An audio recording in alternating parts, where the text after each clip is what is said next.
ஆண்டவர் உங்களோடு இருப்பாராக. உம் ஆன்மாவோடும் இருப்பாராக. தூய யோவான் எழுதிய பரிசுத்த நற்செய்தியிலிருந்து வாசகம். ஆண்டவரே, மாட்சி உமக்கே. அதிகாரம் 6, இறை வார்த்தைகள் 37 முதல் 40 முடிய. அக்காலத்தில் இயேசு மக்கள் கூட்டத்தை நோக்கி கூறியது: தந்தை என்னிடம் ஒப்படைக்கும் அனைவரும் என்னிடம் வந்து சேருவர். என்னிடம் வருபவரை நான் புறம்பே தள்ளிவிட மாட்டேன். ஏனெனில் என் சொந்த விருப்பத்தை நிறைவேற்ற அல்ல, என்னை அனுப்பியவரின் விருப்பத்தை நிறைவேற்றவே நான் விண்ணகத்திலிருந்து இறங்கி வந்தேன். அவர் என்னிடம் ஒப்படைக்கும் எவரையும் நான் அழிய விடாமல் இறுதி நாளில் அனைவரையும் உயிர்த்தெழச் செய்ய வேண்டும். இதுவே என்னை அனுப்பியவரின் திருவுளம். மகனை கண்டு அவரிடம் நம்பிக்கை கொள்ளும் அனைவரும் நிலை வாழ்வு பெற வேண்டும் என்பதே என் தந்தையின் திருவுளம். நானும் இறுதி நாளில் அவர்களை உயிர்த்தெழச் செய்வேன்.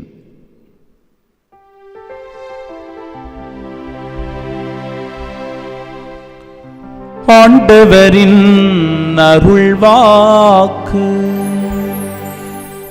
கிறிஸ்துவே, உமக்கு புகழ்.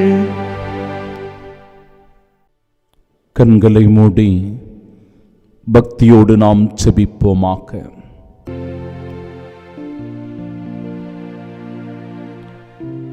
உயிர்ப்பும் உயிரும் நானே, என்னில் விசுவாசம் கொள்பவன் இறப்பினும் வாழ்வான் என்று சொன்ன எங்கள் அன்பான ஆண்டவரே, உயிர்ப்புக்கு சாட்சியாய் நாங்கள் ஒவ்வொருவரும் வாழ வேண்டும் என்பது உமது திருவுளம்.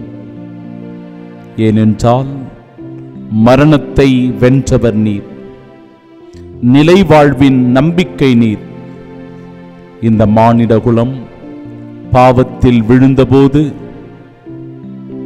உம்முடைய திரு இரத்தத்தினால் உயிரை கொடுத்து எங்கள் ஒவ்வொருவரையும் மீட்டு கொண்டவர் நீர். ஆண்டவரே, இவ்வேளையில் எங்கள் குடும்பத்தில் வாழ்ந்து மரித்திருக்கிற ஒவ்வொரு ஆன்மாக்களுக்காக சிறப்பாக இவ்வேளையில் ஜெபிக்கிறோம். அவர்களிடமிருந்து நாங்கள் பல நன்மைகளை பெற்றிருக்கிறோம்.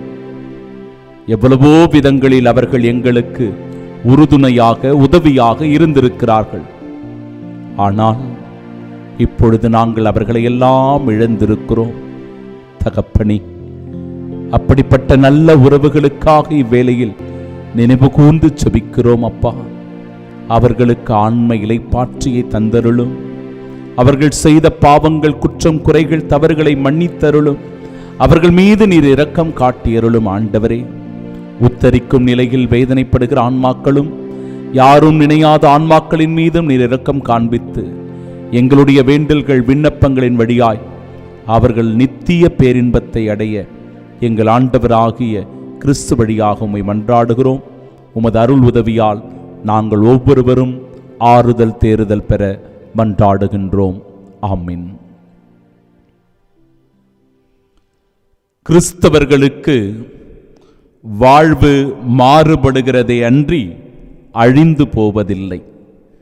நம் ஆண்டவராகிய இயேசு கிறிஸ்துவின் அன்பும் அருளும் அமைதியும் மகிழ்ச்சியும் உங்கள் அனைவரோடும் என்றும் இருப்பதாக. The last temptation of Christ என்கிற ஒரு நாவலில் எழுதப்பட்டிருக்கின்ற ஒரு புனைக்கதை. ஃபுல்டன்ஷீன் என்கிற பேராயர் அவருடைய வாழ்க்கையில் நடந்த ஒரு நிகழ்வாக இவற்றை பதிவு செய்கிறார். ஒரு முறை அவருடைய உள் உணர்வு பேசுகிறது. தேவ நற்கருணையை எடுத்துக்கொண்டு ஒரு வீட்டிற்கு செல். இந்த உள் உணர்வு அவருக்குள் தூண்டி எழுப்புகிறது. அந்த உள் உணர்வை தூண்டுவது ஒரு ஆன்மா, ஒரு பெண்மணி. ஒரு பெண்மணி அவரிடத்தில் கெஞ்சுகிறார், ஐயா, தேவ நற்கருணையை கொண்டு போங்கள், தேவ நற்கருணையை கொண்டு போய் இதோ ஒரு வீட்டில் இருக்கின்ற ஒரு நபருக்கு கொடுக்க வேண்டும். அவர் சாகும் தருவாயில் இருக்கிறார், அவர் இறக்கும் தருவாயில் இருக்கிறார். அப்படிப்பட்டவருக்கு உடனடியாக இந்த தேவ நற்கருணை தேவைப்படுகிறது. இந்த உள் உணர்வு அவரை தூண்டி எழுப்பியதனால் தேவ நற்கருணை எடுத்துக்கொண்டு நேரடியாக அந்த பில்டிங்க்கு அவர் போறார். அங்க போன உடனே நிறைய வீடுகள் இருக்கிறது. எந்த வீட்டில் யாரு இருக்கிறான் ஒன்றும் தெரியல. நேரடியாக சென்றவர் ஒரு கதவை தட்டுகிறார். இளைஞன் ஒருவன் வெளியே வருகிறான். தம்பி, இங்கு யாராவது உடம்பு முடியாமல் இருக்கிறாங்களா? சுகமில்லாமல் இருக்கிறாங்களா?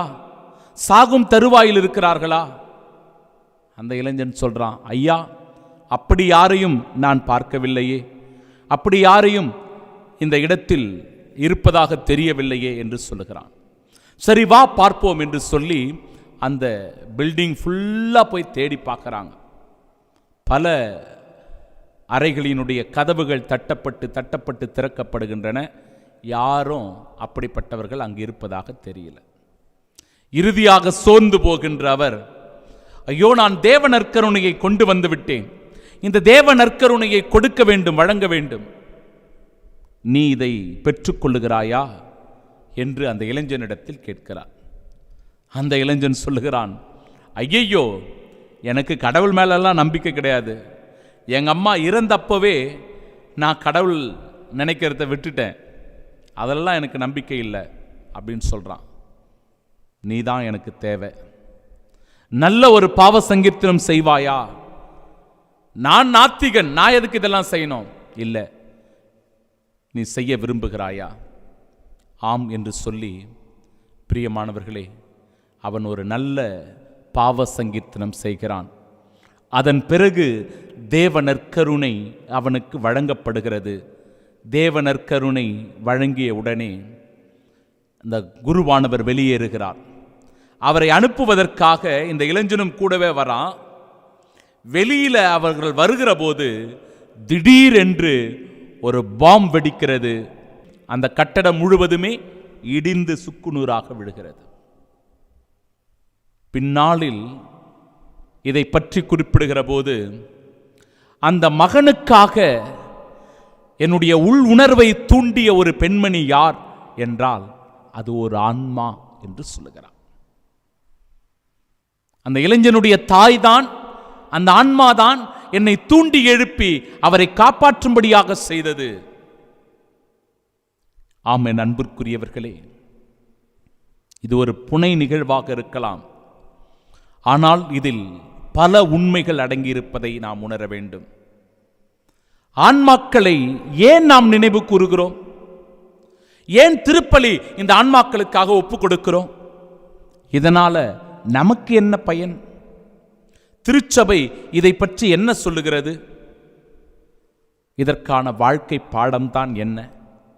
இதைத்தான் இந்த மறையுரையில் நாம் தியானிக்க இருக்கிறோம். ஆன்மாக்களை ஏன் நினைவு கூறுகிறோம்? ஆன்மாக்கள் யார்? யார் ஆன்மாக்கள்? நம்ம அப்பா அம்மா இல்லையா? நம்ம தாத்தா பாட்டி இல்லையா? நம்முடைய நண்பர்களாக இருக்கலாம் இல்லையா? நம் உடன் பிறந்தவர்கள், நம் சகோதர சகோதரிகள், நமக்கு தெரிந்தவர்கள், ஏதோ ஒரு வகையில் நம்மை ஊக்கப்படுத்தியவர்கள், உற்சாகப்படுத்தியவர்கள், நாம நல்லா இருக்கணும்னு நினைச்சவங்க, நமக்காக பல நிலைகளில் உதவி செய்தவர்கள், நாம வாழ்க்கையில் உயரணும்னு ஆசைப்பட்டவங்க, ஏதோ ஒரு விதத்தில் வயது மூப்பினாலேயோ, உடல்நிலை குறைவினாலேயோ, அல்லது திடீர் மரணத்தினாலேயோ, விபத்தினாலோ அவர்களை இழந்திருக்கலாம். அப்படிப்பட்டவர்களை நினைத்து பார்க்கக்கூடிய நாளாக இந்த நாள் இருக்கிறது. அப்படிப்பட்டவர்களை நினைத்து பார்க்கக்கூடிய நாளாக இந்த நாள் இருக்கிறது. நம்மளை பாசத்தோட பார்த்தவங்க, அன்போடு நேசிச்சவங்க, நம்ம மேல அக்கறை காட்டினவங்களை நாம நினைச்சு பார்க்கறது எவ்வளவு நல்லதுங்க. மறந்துடலாமா? அதெல்லாம் ஒரு நன்றி உணர்வு வேண்டாமா? அந்த நன்றி உணர்வினுடைய வெளிப்பாடான நாள் தான் இந்த நாள். எனவே ஆன்மாக்களை நாம் நினைவு கூர்ந்து பார்க்க வேண்டும். இரண்டாவது, எதற்காக அவர்களுக்கு திருப்பலி ஒப்பு கொடுக்க வேண்டும்? 2 மக்கபேயர் புத்தகம் 12வது அதிகாரம் 42 முதல் 46 வரை உள்ள இறைவார்த்தைகளை நாம் வாசித்தோம் என்றால், அந்த இடத்தில் யூதா எல்லாரிடத்திலும் 6 கிலோ வெள்ளி சேகரித்து பாவம் போக்கும் பலியாக ஒப்பு கொடுக்க அவர் எருசலேம் அனுப்பி வைத்தார். இதன் வழியாய் அவர் உயிர்த்தெழுதலை மனதில் கொண்டு மேன்மையாக நடந்து கொண்டார் என்று இறைவார்த்தை பதிவு செய்கிறது. உயிர்த்தெழுதலை மனதில் கொண்டும் பாவம் போக்கும் பலியாகவும் அந்த தொகையை அவர் அனுப்பி வைத்ததை விவிலியம் சான்று பகர்கிறது. அப்படி என்றால் நாமும் கூட ஒரு திருப்பலியை ஒப்பு கொடுக்கிறோம், ஒரு மெழுகுதிரியை ஏற்றுகிறோம், ஒரு மலர் மாலையை செலுத்துகிறோம். காரணம், இதன் வழியாய் கடவுளுடைய இரக்கம் அவர்கள் மீது பட வேண்டும். அவர்கள் இந்த மண்ணுலகில் வாழ்ந்தபோது செய்த குற்றம் குறைகள், தவறுகள், பாவங்கள் மன்னிக்கப்பட வேண்டும் என்பதற்காக இந்த பாவம் போக்கும் பலியை நாம் ஒப்பு கொடுக்கிறோம். அதனால தான் திருப்பலியை அவர்களுக்காக ஒப்பு கொடுத்து ஜெபிக்கிறோம். நாம் செய்கிற சிறு சிறு நன்மைகளின் வழியாக இந்த ஆன்மாக்களின் மீது கடவுள் இரக்கம் காட்ட வேண்டும் என்பதற்காக. மூன்றாவதாக, இதனால நமக்கு என்ன நன்மை, நமக்கு என்ன பயன்? நாம திருப்பலி ஒப்பு கொடுக்கிறதுனாலேயோ இறந்தவர்களை நினைவு கூறுவதாலேயோ நமக்கு என்ன பயன் இருக்கிறது? இன்றைக்கு நாம் செய்தால்தான் நாளைக்கு நம்முடைய பிள்ளைங்க நமக்கு செய்வாங்க. இன்னைக்கு நாம செய்யணும், இறந்தவர்களை நினைவு கூற வேண்டும். நாம் செய்கின்ற இந்த பழக்கத்தை தான் நம்முடைய பிள்ளைகள் நாளைக்கு நமக்கு செய்வாங்க. நமக்கு ஒரு மெழுகுதிரி ஏற்ற வேண்டாமா? நாளைக்கு நம்முடைய பிள்ளைங்க ஒரு மலர் மாலை செலுத்த வேண்டாமா? அப்ப இந்த பழக்கம் எப்படி வரும்? நாம தான் அதை கொண்டு வர வேண்டும், உருவாக்க வேண்டும். நமக்காக இறந்தவர்கள் பரிந்து பேசிக் கொண்டிருக்கிறார்கள், நமக்காக அவர்கள் என்றென்றும் துணை இருக்கிறார்கள். இந்த மன நிறைவை தருகிறது தான் நாம் பெற்றுக்கொள்ளுகிற நன்மை. இறந்தவர்கள் மோட்சத்தில் இருக்கிறாங்கன்னா நமக்காக பரிந்து பேச மாட்டாங்களா? ஆண்டவரோடு அவங்க இருக்கிறாங்க அப்படின்னா நமக்கு உறுதுணையாக இருக்க மாட்டாங்களா? நம்ம குடும்பத்துக்கு பாதுகாவலா இருக்க மாட்டாங்களா? இறந்தது யாரு? நம்முடைய கணவனோ மனைவியோ பிள்ளைகளோ நம்முடைய பெற்றோரோ, இவங்க தானே, நம்ம மேல அக்கறை உள்ளவங்க தானே. நாம நல்லா வாழணும்னு அவங்க நினைக்க மாட்டாங்களா? ஒருவேளை கடவுள் பக்கத்தில் இருக்கிறாங்கன்னா நிச்சயமாக அவர்கள் நமக்காக வேண்டுவார்கள், பரிந்துரை செய்வார்கள், நாம் நல்லா இருக்கணும், நமக்கு துணையாக இருப்பார்கள். எனவே நாம் தான் இதனால் பலன் பெறுகிறவர்கள் என்பதை உணர வேண்டும். 4வது, திருச்சபை இதை பற்றி என்ன போதிக்கிறது? திருச்சபை 3 திருச்சபையாக நாம் பிரித்து பார்க்கிறோம். ஒரே கத்தோலிக்க திருச்சபை தான், அதை 3 விதமாக நாம் புரிதலுக்காக 3 விதமாக. 1, வெற்றி பெற்ற திருச்சபை, ட்ரையம்பன்ட் சர்ச். 2வது, துன்புறும் திருச்சபை, சஃபரிங் சர்ச். 3வது, பயணிக்கும் திருச்சபை, பில்கிரிம் சர்ச். இந்த 3 நிலைகளை போதிக்கிறது. இது எதை குறிக்கிறது? வெற்றி பெற்ற திருச்சபை, ட்ரையம்பன்ட் சர்ச் என்றால் புனிதர்களை குறிக்கிறது. நேற்றைய நாளில் நாம் என்ன பண்ணணும்? எல்லா புனிதர்களையும் நினைவு கூர்ந்து ஜெபிச்சோம். அந்த புனிதர்கள்லாம் எங்க இருக்கிறாங்க? ஆண்டவர் பக்கத்தில் இருக்கிறாங்க. வெற்றி பெற்றவர்கள் தங்களுடைய வாழ்க்கையினால, தூய்மையான வாழ்க்கையினால, பிறருக்கு அர்ப்பணித்த வாழ்க்கையினால, கடவுளுக்காக ரத்தம் சிந்தி மரித்ததனால அவர்கள் யார் கூட இருக்கிறாங்க? கடவுளை முகமுகமாய் தரிசிக்கக்கூடிய பாக்கியம் பெற்றவர்களாக இருக்கிறாங்க. வெற்றி பெற்ற திருச்சபை அவங்க. பிறகு துன்புறும் திருச்சபை, போராடும் திருச்சபை. இந்த துன்புறும் திருச்சபை, போராடும் திருச்சபை ரொம்ப ரொம்ப முக்கியம். உத்தரிக்கும் ஸ்தலத்தை அது குறிக்கிறது.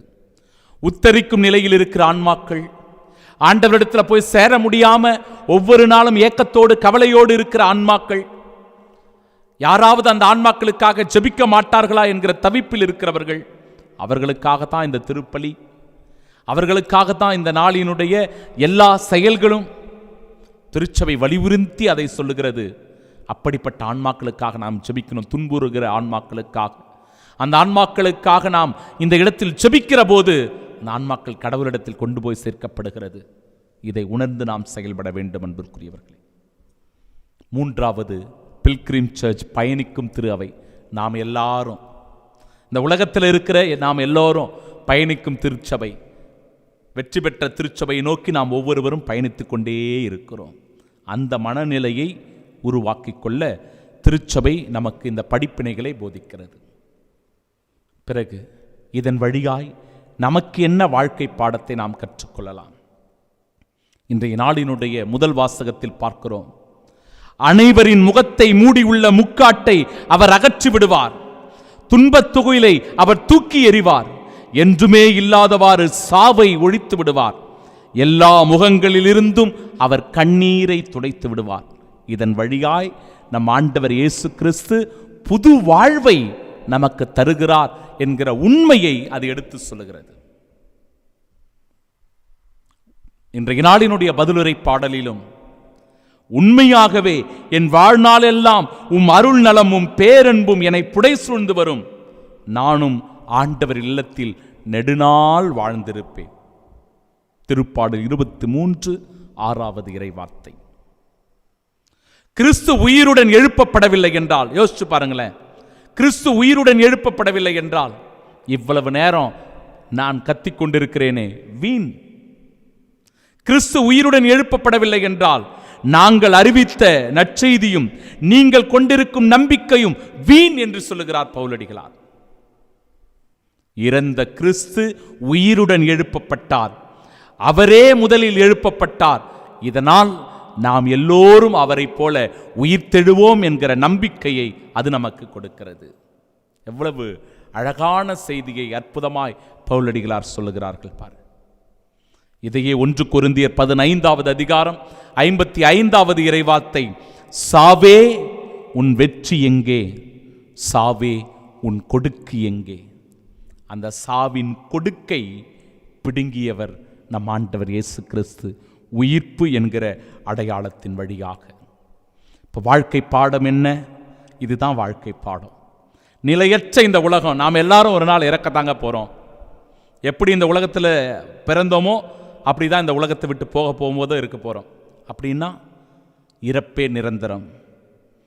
நிலையற்ற இந்த உலகத்தில் நிலையான வாழ்வை நோக்கி பயணிப்பதற்கு நம்பிக்கையை கொடுக்கிறது இந்த நாளின் விழா. மரணம்தான் எல்லோருக்கும் நிச்சயம் என்கிற இந்த உலகத்தில் உயிர்ப்பு என்கிற புது வரலாற்றை படைக்கிறார் நம் ஆண்டவர் இயேசு கிறிஸ்து. அதன் வழியாய் இந்த உலகத்திற்கு புது நம்பிக்கை பிறக்கிறது. இந்த உலகம் ஒவ்வொருவருடைய மரணத்திற்கு பிறகு முடிவுக்கு வருகிறது. ஆனால் விண்ணகத்தில் நாம் பிறப்பதன் வழியாக புது வாழ்வு நமக்கு கிடைக்கிறது என்கிற உறுதிப்பாட்டை ஆண்டவர் இயேசு கிறிஸ்து இந்த நாளில் தருகிறார். ஆம் அன்பிற்குரியவர்களே, கிறிஸ்துவோடு இறந்தோமாயின் கிறிஸ்துவோடு உயிர்த்தெழுவோம் என்பதே நம் ஒவ்வொருவருடைய நம்பிக்கை.